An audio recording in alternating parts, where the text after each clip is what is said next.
be about live here in a second. All right.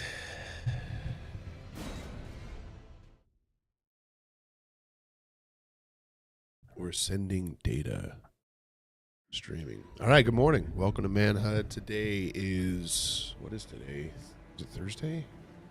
Oh my goodness, this week's flying by. Thursday, February 5th. This is daily Bible study. We all get together. We all, as in the one or two people who choose to join me, just go through a chapter of the Bible, talk about what we're grateful for, just generally do some uplifting stuff. I can't remember if I died. Do I have? No, I still have them. I'm done with this area. So today we're going through that's not good. 1 Samuel chapter, what are we at? Chapter 19. Blazing through this book.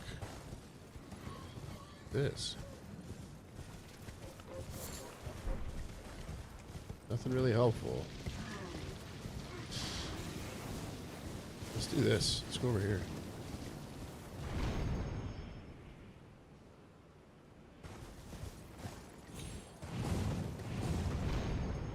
All right, yesterday. What did we get done yesterday? Oh, we've actually making a lot of... Ooh, what is this? Yeah. Cool. Is this where the mountain is? Where the one... I think this is where that... there's that castle.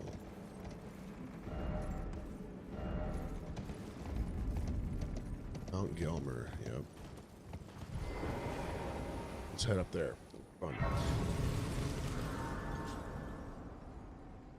I need to get back on the bandwagon of my commitments. I've been allowing things to go relaxed.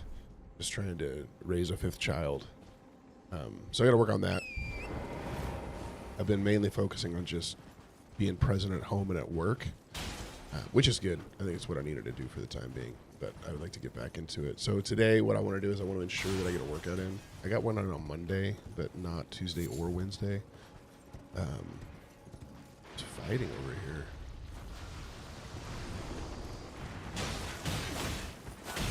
Help him.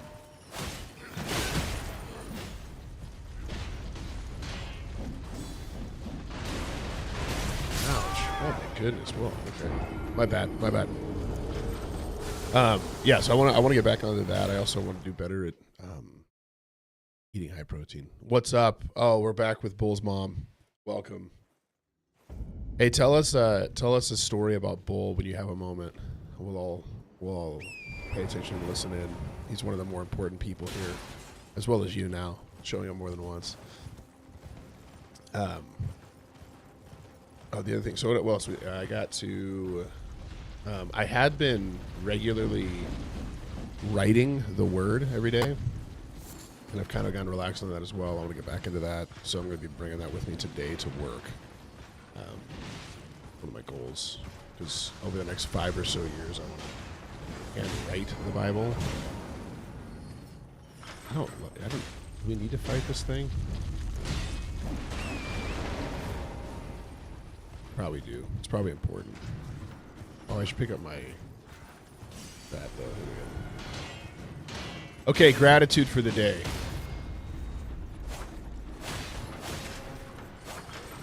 We'll move out of the way of that.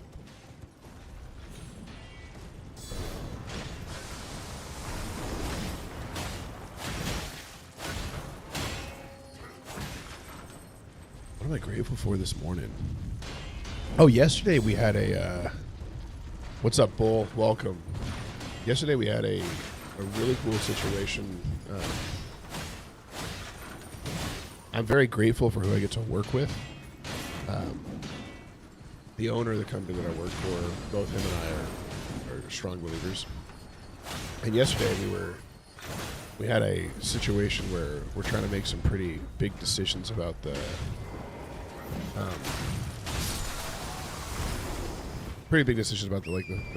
future, what we're going to be doing, and where we're going to be, and what's going on. Like, there's just some big changes happening. Possibly. But we were both talking about how we were looking for further confirmation and trying to get clarity. And so I was like, let's just pray together real quick. And we started praying and just asking God for like just like, hey God, like we know that you've given us already like a bunch of direction, but like we'd be so grateful for just further confirmation and a sign. And we're sitting there praying, and then literally like as we're praying and saying amen, his phone goes off with a text directly regarding the stuff that we were considering and further confirming it. And yeah, it was very interesting and humbling and stuff. So super grateful for that. God just showing his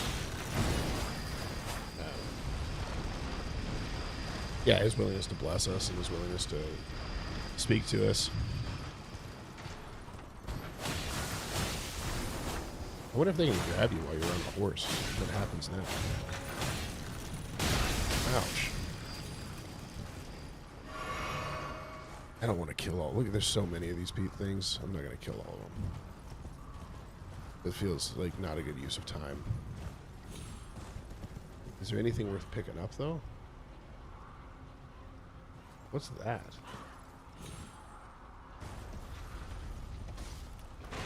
It's a ladder. We climb that. Ouch. Oh my goodness. Is it going to be able to reach me again? Yup. Okay, what else am I grateful for?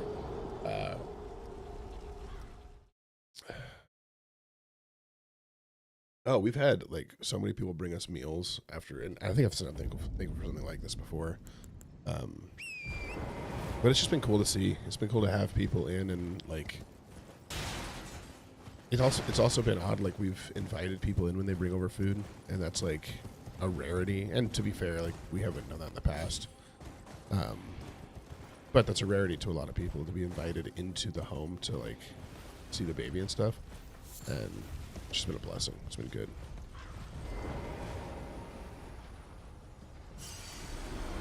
The Bull family has to give stuff they're thankful for too. Since y'all are now regulars, is he gonna hit me with that thing again? Oh, no, we're fine. What else am I grateful for? I got one more I'm gonna come up with. This is a climb. Oh my goodness. I wonder if I should have taken the other path first and then climbed this.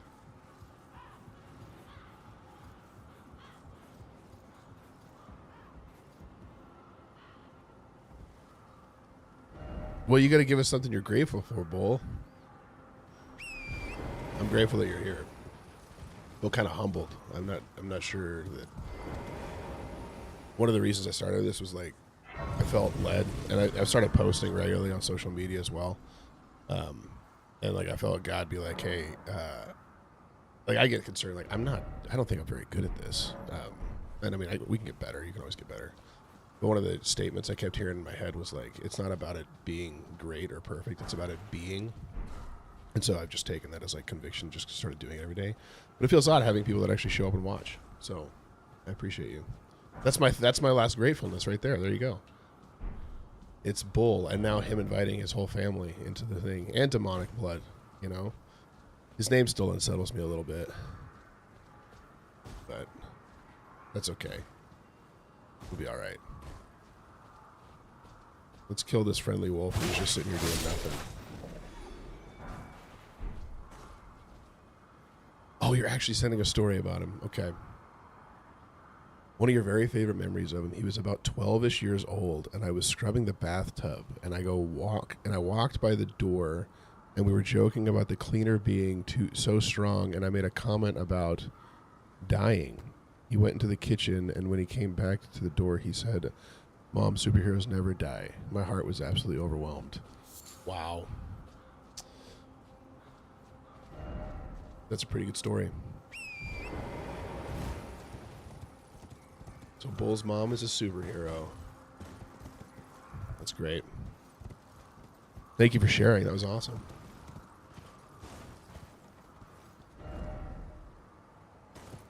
It sounds like a Hallmark movie story. But I believe that it actually happened. Don't get me wrong. I believe that he did say that. Just in his eyes.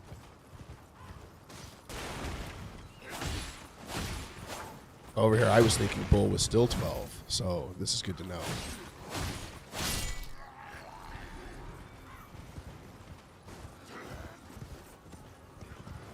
There's a lot of guys over here. All right, we're going into... I'm not going to kill these guys. I'm just going to climb up this thing. Watch this. They can't even reach me. There we go. 1 Samuel chapter 19. Saul spoke to Jonathan, his son, and to all his servants, that they should kill David. Watch this. You guys ready for this? I'm totally distracted now. Oh, there's a pumpkin head guy. I thought they were following me. They're not. Never mind. We're carrying on. Saul's son delighted much in David, which has talked about this multiple times. And Jonathan told David, Saul, my father, seeks to kill you. I was being silly. I'm sorry. I do know that he is married. Oh, no. Okay. Saul delighted in David. Jonathan said, Saul, my father seeks to kill you. Therefore, be on your guard in the morning. Stay in a secret place and hide yourself. So we're seeing here, and we're gonna they're gonna go through a list of them. But essentially, we have these like pine beetles over here. I think that's what they're called, box elder beetles or something. And they've just taken up residence inside our house as it's gotten cold, and so they're just all over this room. They're totally harmless, but it makes me feel like I am like a person of low character having a house full of bugs, and we just have never gotten actually taken care of. Probably need to at some point. But they don't do anything. They just sit there, and they probably do something. They're like eating the framing out of the inside of our house, and I don't even know it. Total derail from what we were talking about. Sorry. What we're going to see, though, now that I'm back on track, is that we see that even Saul's family has a higher allegiance to David than they do to him, right? We see that with Jonathan. He's coming in holy bow. We see it with Jonathan, and we're also going to see it with McCall, which McCall is his wife, so there's some sense there, too. Descend. Okay. And so, where are we at? Honestly, one of the biggest things I'm grateful for is having a platform that allows me and my wife to sponsor 8 kids all around the world and watch people come together to help us take care of the kids every month. That's super cool. Are you talking through like a sponsorship program? Or are you actually taking care of the kids like in-house? I'm super interested in what's...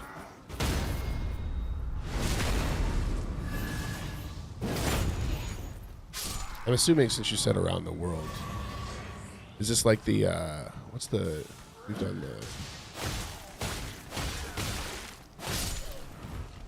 What's the program called? Yeah, Compassion. Thank you. Yep. We've sponsored some kids through Compassion as well. We're not currently. We're sponsoring our own kids through our Compassion right now, but someday. I wonder if you... Oh, that was bad. Okay. I've got to do a little bit better. My gaming skills are not high enough for people to want to continue watching.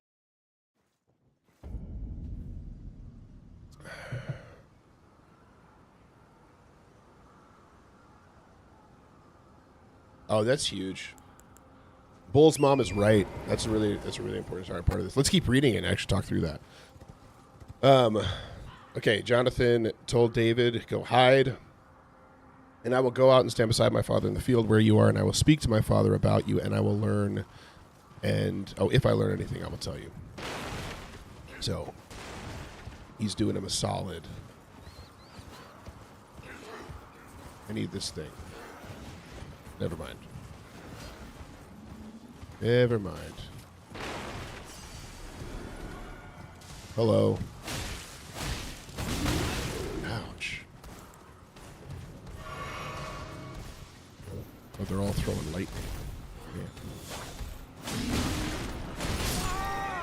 Yeah, he kills me too fast.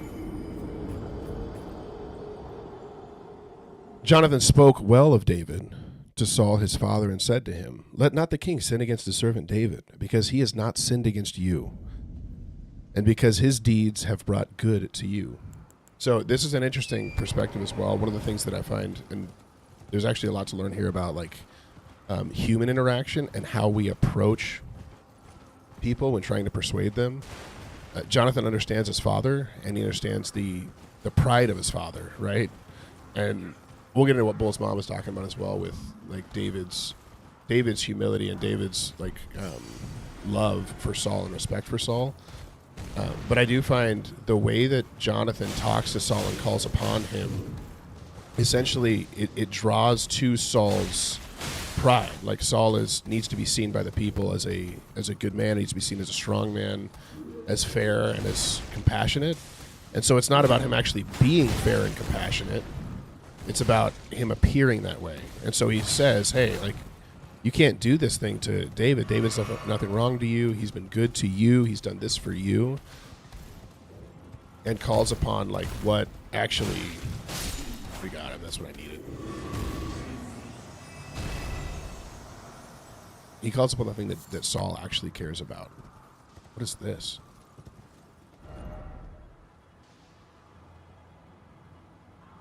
What is that?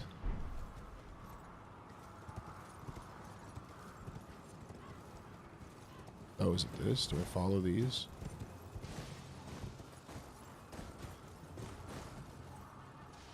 Oh, that's confusing. All right.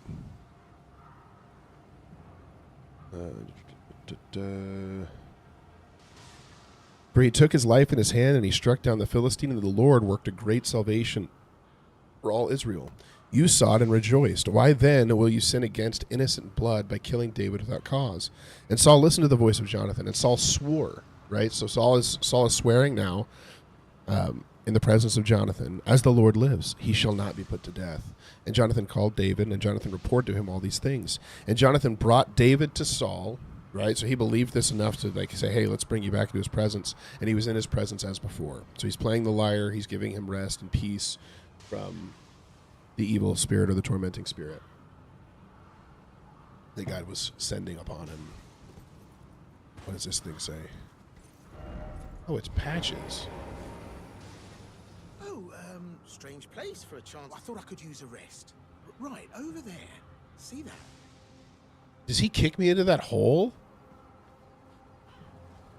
Well, we gotta do it. I've never experienced this before.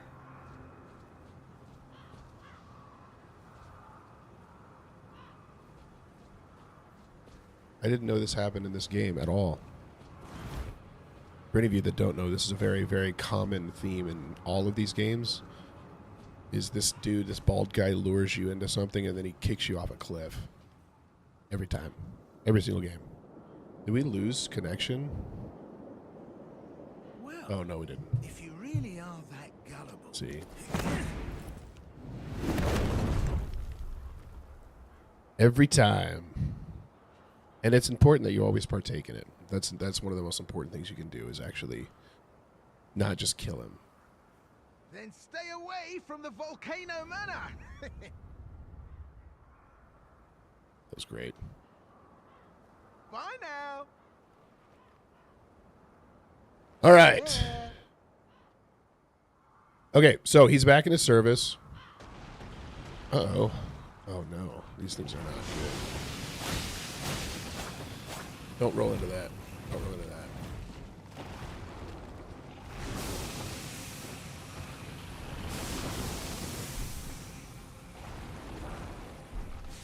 Wonder if you can... Oh, yeah, we can. We're going to go over... Get away from these guys a little bit. Okay, but very quickly after that, there was war again, because all Saul knows how to do is win... Whoa, what are these guys? That's kind of sad and scary. All Saul knows how to do is like win battle, right? That's how he gains the love and the joy of the people. So there's regular battle and war during his time alive. I don't want to kill these guys. I really don't want to.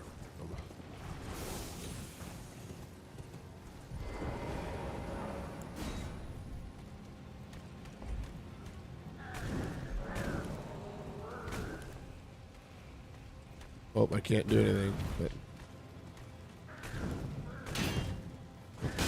okay. It didn't work. But we're back at war again.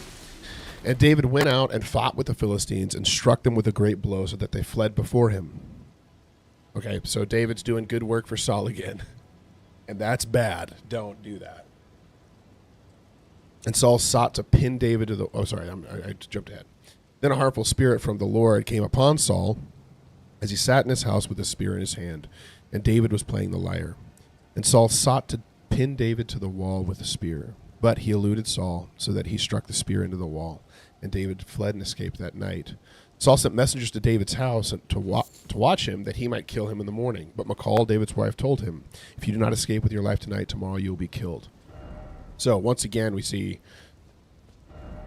Excuse me. Here, I have my cool little lantern thing. I'm going to put that on. There we go. Look at that. We see Saul's family honor David above him, and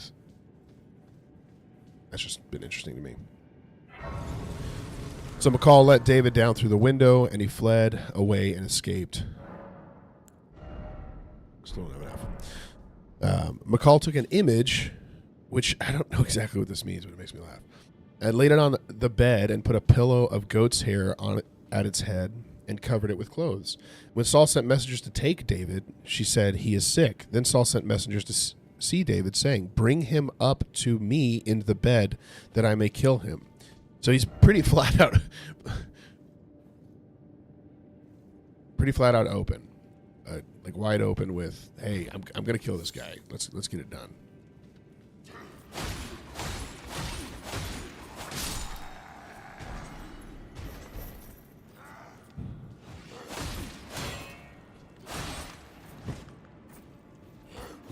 Got it. Every time, first try. Hey, Mrs. Bull. I missed your chat earlier, sorry. There's no respite. Okay. When the messengers came in, behold, the image was in the bed with a pillow of goat's hair behind it. Saul said to Michal, "How on earth? Why would this happen? Why have you deceived me thus and let my enemy go so that he has escaped?" And Michal answered Saul, "He said to me, 'Let me go. Why should I kill you?'" So Michal did care for David, but she also was not willing to have Saul know that she was defying him. She's like, "Listen, he was going to kill me if I didn't let him go." This feels like death. How do I not die here? Oh, it's poison swamp. Oh, great. You know what I can use? This one. Ooze poison. Alright, we'll do that.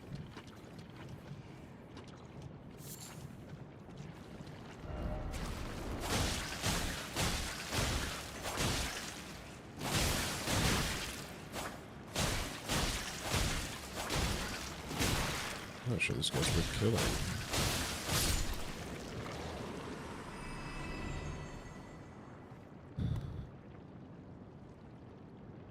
Okay, now David fled and escaped, and he came to Samuel at Ramah and told him all that Saul had done to him. And he and Samuel went and lived at Naioth. Oh, this is interesting. Hold on. Okay, we got to keep reading it, and then I'll talk about that. And it was said to Saul, "Behold, Saul is at Naioth in Ramah." Then Saul sent messengers to take David, and when they saw the company of the prophets prophesying and Samuel standing as head over them, the Spirit of God came upon the messengers of Saul, and they also prophesied. So God literally took away their capacity to do anything other than say what he wanted them to say, which I find super interesting. Is that he literally took them over and then had them speak his words rather than the words of Saul. And then he even goes further.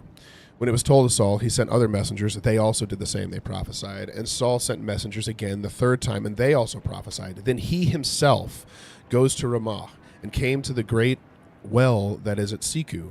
And he asked, "Where is Samuel and David?" And one said, "Behold, they are at Naioth and Ramah." And he went there to Naioth and Ramah, and the Spirit of God came upon him too. So this guy, for the first time since losing the anointing, gets the Spirit of God upon him once again, and it is literally to take away his capacity to take any action. And then he is prophesying and saying the words of the Lord, which this is the second time this has happened, right? This is the second time he's done this. Once was in more of a positive fashion when he's initially anointed king, because it literally says near the end of here, he prophesied until he came to Naioth, and then he too stripped off his clothes, and he prophesied before Samuel and lay naked all night and all that day and all that night. Thus it is said, is Saul also among the prophets? So this is the second time it brings up that phrasing, is Saul also among the prophets, because he did this before. What I do find interesting, though, is it does. Here's what confuses me. It talks about how earlier on Samuel says, I think that's right. Doesn't Samuel say, "I will not see you again," and then he does, and then it says he doesn't?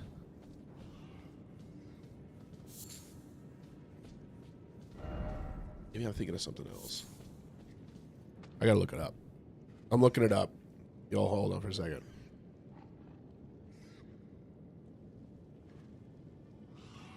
Samuel says he...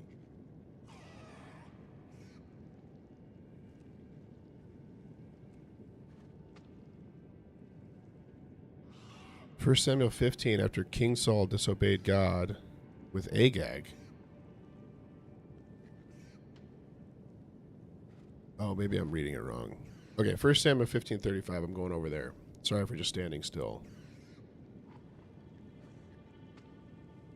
Hold on, I'm going to read it.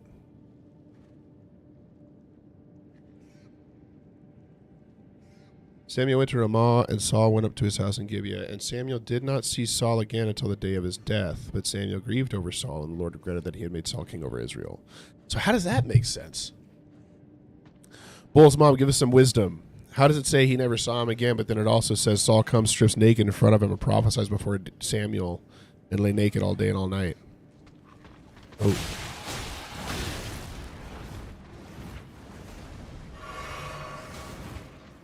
These are scary.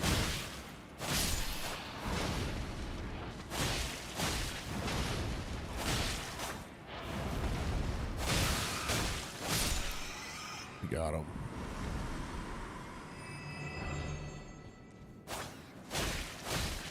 I think the easy way out is to say that Samuel didn't actually see him even though he was there, because he just dropped down and prophesied among all the other groups. I don't know that makes sense, but that's an interesting... I find it interesting. I don't know. That seems funny to me. But it is crazy that, like, this story, throughout this entire story, this is like God's, like, sovereign control over everything. It's like he is going to have his way, and it doesn't matter how much Saul presses for whatever he wants. What's up, demonic blood? Welcome. We were talking about you a little bit ago. It doesn't matter how much Saul or anybody else wants anything. It's like God's will is done. Oh, I should just get poisoned. They can't really damage me if I'm already poisoned. No, they can damage me if I'm already poisoned.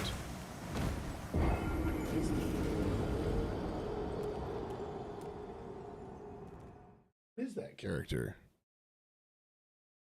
It looks like something from, like, Hollow Knight. Am I wrong? Oh, but God always has his way, right? Oh, it's a little panda. You're right. Sorry, I have it on like this like dark mode thing, so everything's against a black backdrop. And it's incredibly hard to... I just see the little white edges. I'm going to have to pick my daughter up here in a second. You're fine, man. Thanks. Oh, are you okay? Let's roll. You do not ever have to fix your grammar with me. This is a place of rest and relaxation and enjoyment. I'm going to kill this guy first.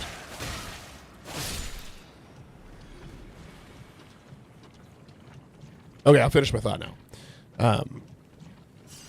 I do love how it just constantly shows, like, man, God is going to have his way, even with the people that want to be against him. And then the fact that, like, Saul, we rebuke crime around here. Amen. That's right. Nothing has control over us other than Christ. You guys see that? I'm just making my way.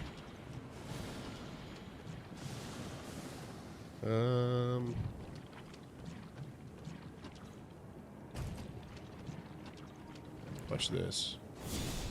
No, I don't know that this actually does anything to help me, because I'm still going to just re-get poisoned. You okay? He's going to be alright. Making your way in the world today takes everything you got.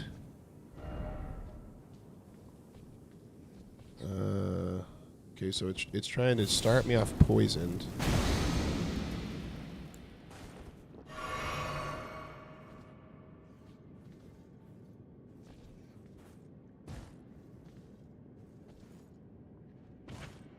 Okay, let's see. Is it a rat? I thought I was hitting the... Oh, no. That's not good. You need your passy? So I'm going to give her a passy.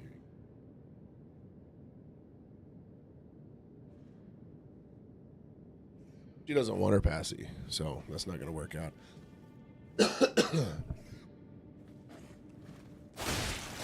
Oh, no.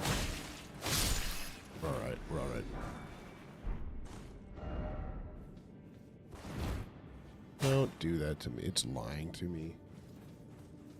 All right, we got a few more minutes here.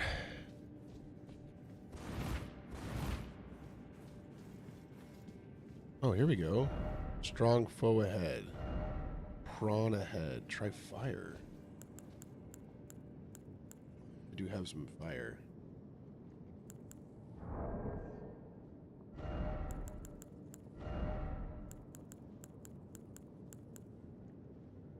Fire grease as well.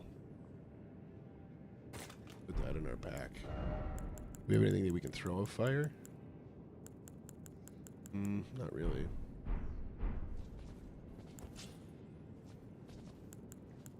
Let's go try, huh? Oh, are you upset? Oh, no.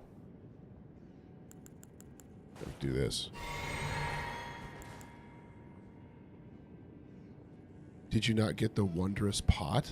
I don't know, man. Where was the wondrous pot? I gotta pick him.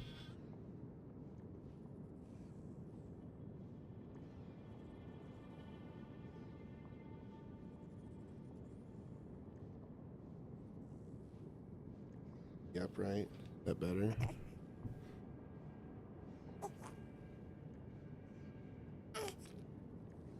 Yes. Might be toward the end of it. It's potion. Oh, the flask of wondrous physic or whatever? Is that what you're talking about? I don't know that I actually... Where is the actual flask? In Limgrave? I think I did. I don't know if I've made anything with it. Probably need to. We don't even need it. Alright. Oh, I forgot what they do. Alright, this is gonna be... Are you upset? Forgot. Okay.